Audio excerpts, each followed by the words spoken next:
जय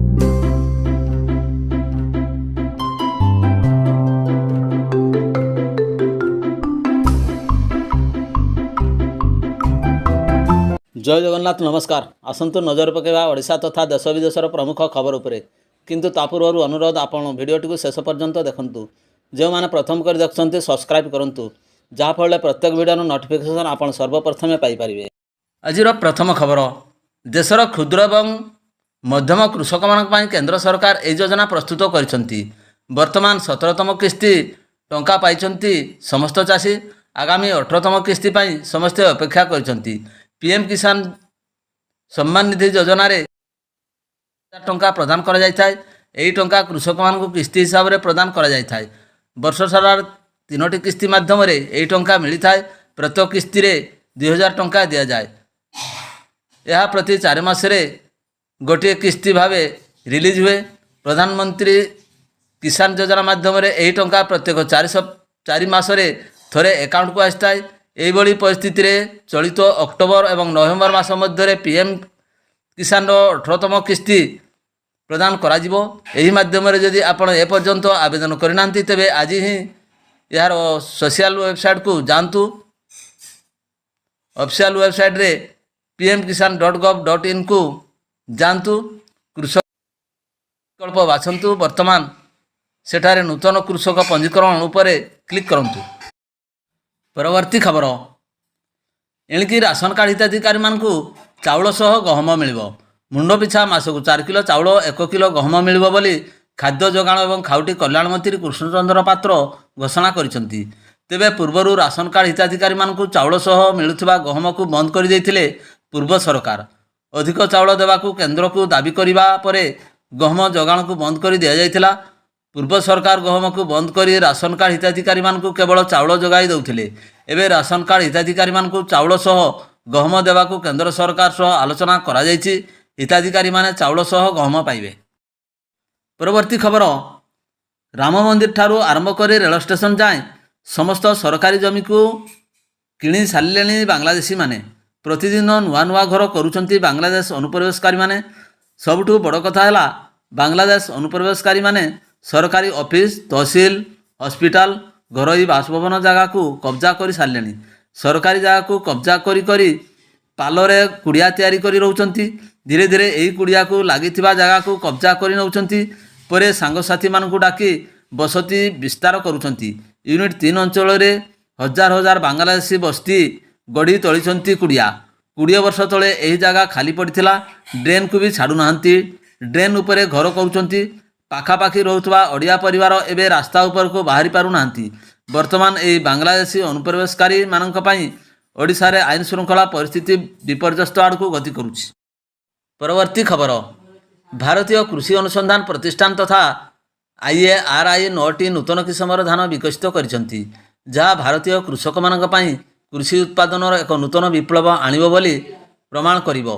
एही नूतन किस्म गुड़िक देशर विभिन्न राज्यर अनुकूल होई चाषी मानक उन्नत अमल, सहनशीलता एवं विभिन्न जलवायु परिस्थिति रे सफल उत्पादन पई सुजोग प्रदान करिवो, जहाँ चाषी को खूब अल्प परिश्रम एवं अल्प खर्च रे अधिक लाभ प्रदान करिवो। अमल अधिक प्रदान करने सहित यह होची उन्नत किस्मर धान। प्रधानमंत्री श्री नरेंद्र मोदी 11 अगस्त 2024 रे प्रकाशित 109 प्रकार खेत एवं उद्यान कृषि फसल रे एही 9टी किस्मर धान मध्य अंतर्भुक्त करछंती।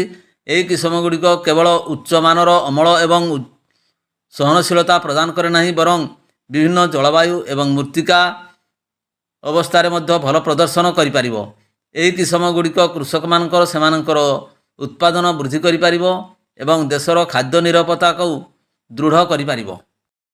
परवर्ती खबर, नरमिला बीजेपी जिद रे बीजेडी। विधायक पाठशाला को नहीं थमुनी विवाद। विरोधी बीजेडी एवं कांग्रेस बॉयकट धमक परे विधायक प्रशिक्षण शिविर नहीं संशोधित कार्यसूची प्रकाश पाई। केंद्र मंत्री धर्मेंद्र प्रधान और जेपी नड्डा को अतिथि तालिकार बाद दिया जाइथिबा बेले केंद्र संसदीय व्यापार मंत्री बीरेन रिकु उद्घाटन करेंगे बोली नुआ कार्यसूची रे लिखा जाइछि। शासक बीजेपी नरमी थिले भी जिद रे अटल रही बीजेडी। प्रशिक्षण नुहे बरं यह दलीय कार्यक्रम बोली बॉयकट निष्पत्ति को दोहराई दल। परवर्ती खबर, ଯଦି ଆପଣ EMI ଦେବାକୁ ସକ୍ଷମ ନୁହନ୍ତି ତେବେ ଏହା ଏତେ ବଡ଼ ଅପରାଧ ନୁହେଁ ଯେ ଆପଣଙ୍କୁ ଜେଲ୍ ଯିବାକୁ ପଡ଼ିବ। ଯଦି ଚେକ୍ ବାଉନ୍ସ ହୁଏ ତେବେ ବ୍ୟକ୍ତିଙ୍କୁ ଜେଲ୍ ଯିବାକୁ ପଡ଼ିଥାଏ। ବ୍ୟାଙ୍କ ଋଣ ମାମଲାରେ ଏପରି ହୁଏ ନାହିଁ। ଆପଣ ସମ୍ପତ୍ତି ମଧ୍ୟ ନିଲାମ ହେବା ନେଇ ଭୟ କରିବାର କୌଣସି ଆବଶ୍ୟକତା ନାହିଁ। ବ୍ୟାଙ୍କ ଲୋନ୍ EMI RBIର ନୂତନ ନିୟମ ଅନୁଯାୟୀ ନିର୍ଦ୍ଦେଶନାମା ଅନୁଯାୟୀ କୁହାଯାଇଛି ଯେ ଋଣ ପରିଶୋଧ କରିନଥିବା ବ୍ୟକ୍ତିଙ୍କୁ ଫୋନ୍ରେ ଧମକ ଦେବା ଉଚିତ ନୁହେଁ।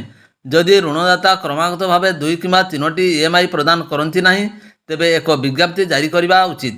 ବ୍ୟାଙ୍କ ଲୋନ୍ EMI ଲୋନ୍ ସଂଗ୍ରହକାରୀମାନେ ଗ୍ରାହକଙ୍କୁ ହଇରାଣ କରିବା ଉଚିତ ନୁହେଁ। ସେମାନଙ୍କ ସହ ଭଲ ବ୍ୟବହାର କରିବା ଉଚିତ। ଦେୟ ନଦେଲେ ସମ୍ପତ୍ତି ନିଲାମ ସମୟରେ ସେମାନଙ୍କୁ ସହଯୋଗ କରିବା ଉଚିତ। ପରବର୍ତ୍ତୀ ଖବର, କେତେବେଳେ ବାନ୍ଧିବେ ରାକ୍ଷୀ? ବିଶେଷଜ୍ଞ ଅନୁସାରେ ରକ୍ଷାବନ୍ଧନର ଚଳିତ ବର୍ଷ ଭଦ୍ରା ଯୋଗ ରହିବ। ଜ୍ୟୋତିଷ ଶାସ୍ତ୍ର ଅନୁସାରେ ଭଦ୍ରାକୁ ବହୁତ ଅଶୁଭ ସମୟ ମନେ କରାଯାଏ। ଏହି କାଳରେ କୌଣସି ଶୁଭ କାର୍ଯ୍ୟ ହେବା କଥା ନୁହେଁ। ଏଣୁ 19 ଅଗଷ୍ଟ ମଧ୍ୟାହ୍ନ 1:30 ପରେ ରକ୍ଷାବନ୍ଧନ କରାଯାଇପାରେ। 19 ଅଗଷ୍ଟରେ ରାକ୍ଷୀ ବାନ୍ଧିବାର ସବୁଠୁ ଶୁଭ ସମୟ ମଧ୍ୟାହ୍ନ 1:43ରୁ ଆରମ୍ଭ କରି 4:20 ପର୍ଯ୍ୟନ୍ତ ରହିବ। ଏହି ସମୟ ମଧ୍ୟରେ ଆପଣ ରାକ୍ଷୀ ବାନ୍ଧି ପାରିବେ। ରାକ୍ଷୀ ବାନ୍ଧିବା ପାଇଁ ଆପଣଙ୍କୁ ମୋଟ 2 ଘଣ୍ଟା 37 ମିନିଟ୍ ସମୟ ମିଳିବ, ଯାହାକୁ ସବୁଠୁ ଶୁଭ ସମୟ ମନେ କରାଯାଏ। ଏହାଛଡ଼ା ସନ୍ଧ୍ୟାରେ ପ୍ରଦୋଷ କାଳରେ ବି ରକ୍ଷାବନ୍ଧନ ହୋଇପାରିବ। ସେଦିନ ସନ୍ଧ୍ୟା 6:56ରୁ ରାତି 9:07 ପର୍ଯ୍ୟନ୍ତ ପ୍ରଦୋଷ କାଳ ରହିବ। ପରବର୍ତ୍ତୀ ଖବର, ଖାଉଟିଙ୍କୁ ମିଳିବ 30 ଟଙ୍କାରେ ଆଳୁ। ଆଳୁ ଦର ବୃଦ୍ଧି ପାଇଁ ଖାଉଟି କିଛିଦିନ ହେବ ଚିନ୍ତାରେ ଥିଲେ। ରାଜ୍ୟରେ ବିଭିନ୍ନ ସ୍ଥାନରେ ଆଳୁ ଦର ଚଢ଼ା ଦରରେ ବିକା ହେବା କାରଣରୁ ରୋଷେଇ ଘରେ ପଡ଼ିଥିଲା ଚଡ଼କ। କିନ୍ତୁ ବର୍ତ୍ତମାନ ସମସ୍ୟାର ଅନ୍ତ ହେବାକୁ ଯାଉଛି। ଆଳୁ କେଜି ପିଛା 30 ଟଙ୍କାରେ ଖାଉଟିଙ୍କୁ ଦିଆଯିବ। ଭୁବନେଶ୍ୱର ଅତିରିକ୍ତ ଜିଲ୍ଲାପାଳଙ୍କ କାର୍ଯ୍ୟାଳୟ ନିକଟରେ ଆଳୁ ଗାଡ଼ି ପହଞ୍ଚିଛି। 617 ବସ୍ତା ଆଳୁ ଆସିଥିବା ସମୟରେ ପୁଣି 602 ବସ୍ତା ଆଳୁ ପହଞ୍ଚି ଯାଇଛି। ଅନ୍ୟପଟେ ଉତ୍ତରପ୍ରଦେଶରୁ ଆଳୁ ଆସିବା ପରେ ଗାଡ଼ି ଭଡ଼ା ଅଧିକ ଲାଗୁଥିବାରୁ ତାହା ମଧ୍ୟ ଆଳୁ ଦରକୁ ପ୍ରଭାବିତ କରୁଥିବା ଅଭିଯୋଗ ହୋଇଛି। ଯୋଗାଣ ବିଭାଗ ପକ୍ଷରୁ ଅନେକ ସ୍ଥାନରେ ରେଡ୍ କରାଯାଇ ଆଳୁ ଚଢ଼ା ଦରରେ ନ ବିକିବାକୁ ପରାମର୍ଶ ଦିଆଯାଇଥିଲା। ତେବେ ସବୁ ପରେ ବର୍ତ୍ତମାନ ମଧ୍ୟ ରାଜ୍ୟରୁ ଆଳୁ ଅଭାବ ସମ୍ପୂର୍ଣ୍ଣ ଦୂର ହୋଇନାହିଁ। ଏବେ ମଧ୍ୟ ରାଜ୍ୟରେ ଉପାନ୍ତ ଅଞ୍ଚଳଗୁଡ଼ିକରେ ଆଳୁ କେଜି ପିଛା 40 ଟଙ୍କାରେ ବିକ୍ରି କରାଯାଉଥିବା ସୂଚନା ମିଳିଛି। ଖୁବ୍ ଶୀଘ୍ର ଆଳୁ ଦର ନିୟନ୍ତ୍ରଣ ହେବ ବୋଲି ଅଧିକାରୀମାନେ ସୂଚନା ପ୍ରଦାନ କରିଛନ୍ତି। ପରବର୍ତ୍ତୀ ଖବର, ଲୁହା, ରଡ୍ ଏବଂ ସିମେଣ୍ଟ ମୂଲ୍ୟର ହ୍ରାସ ଘଟିଛି। ମୌସୁମୀ ଚାଲିଥିବାରୁ ଯେଉଁମାନେ ବର୍ଷା ସମୟରେ ଘର ନିର୍ମାଣ କରୁଥିଲେ କିମ୍ବା ଘର ତିଆରି କରିବାକୁ ଚିନ୍ତା କରୁଥିଲେ ସେମାନେ ଟିକିଏ ବ୍ରେକ୍ ପାଇଛନ୍ତି। ଗତ କିଛି ସପ୍ତାହ ମଧ୍ୟରେ ସିମେଣ୍ଟ ଏବଂ ଲୁହାର ମୂଲ୍ୟ ହ୍ରାସ ରେକର୍ଡ କରିଛି। ଗତକାଲି ଯେଉଁମାନେ ଅନଲାଇନରେ ସିମେଣ୍ଟ ଏବଂ ଲୁହାର ଯାଞ୍ଚ କରିଛନ୍ତି ସେମାନଙ୍କ ପାଇଁ ଆମେ ଆପଣଙ୍କ ପାଇଁ ଲୁହା, ରଡ୍ ଏବଂ ସିମେଣ୍ଟର ମୂଲ୍ୟ ପ୍ରକାଶ କରୁଛୁ। ଅଲ୍ଟ୍ରାଟେକ୍ ସିମେଣ୍ଟ 340 ଟଙ୍କା, ବିର୍ଲା ସିମେଣ୍ଟ 350 ଟଙ୍କା, ଅମ୍ବୁଜା ସିମେଣ୍ଟ 340 ଟଙ୍କା, ଏସି ସିମେଣ୍ଟ 370 ଟଙ୍କା, ଡାଲମିଆ ସିମେଣ୍ଟ 420 ଟଙ୍କା, ସିରିଜ ସିମେଣ୍ଟ 360 ଟଙ୍କା, କରମଣ୍ଡଳ ସିମେଣ୍ଟ 370 ଟଙ୍କା,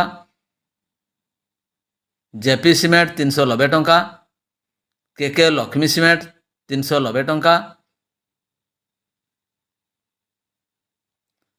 ଲୁହା ଛଡ଼ ହେଉଛି ଦୁର୍ଗାପୁର ଟନ୍ ପିଛା 41,700 ଟଙ୍କା, ଦିଲ୍ଲୀ ଟନ୍ ପିଛା 46,300 ଟଙ୍କା, ବାଙ୍ଗାଲୋର ଟନ୍ ପିଛା 46,200 ଟଙ୍କା, ମୁମ୍ବାଇ ଟନ୍ ପିଛା 44,700 ଟଙ୍କା।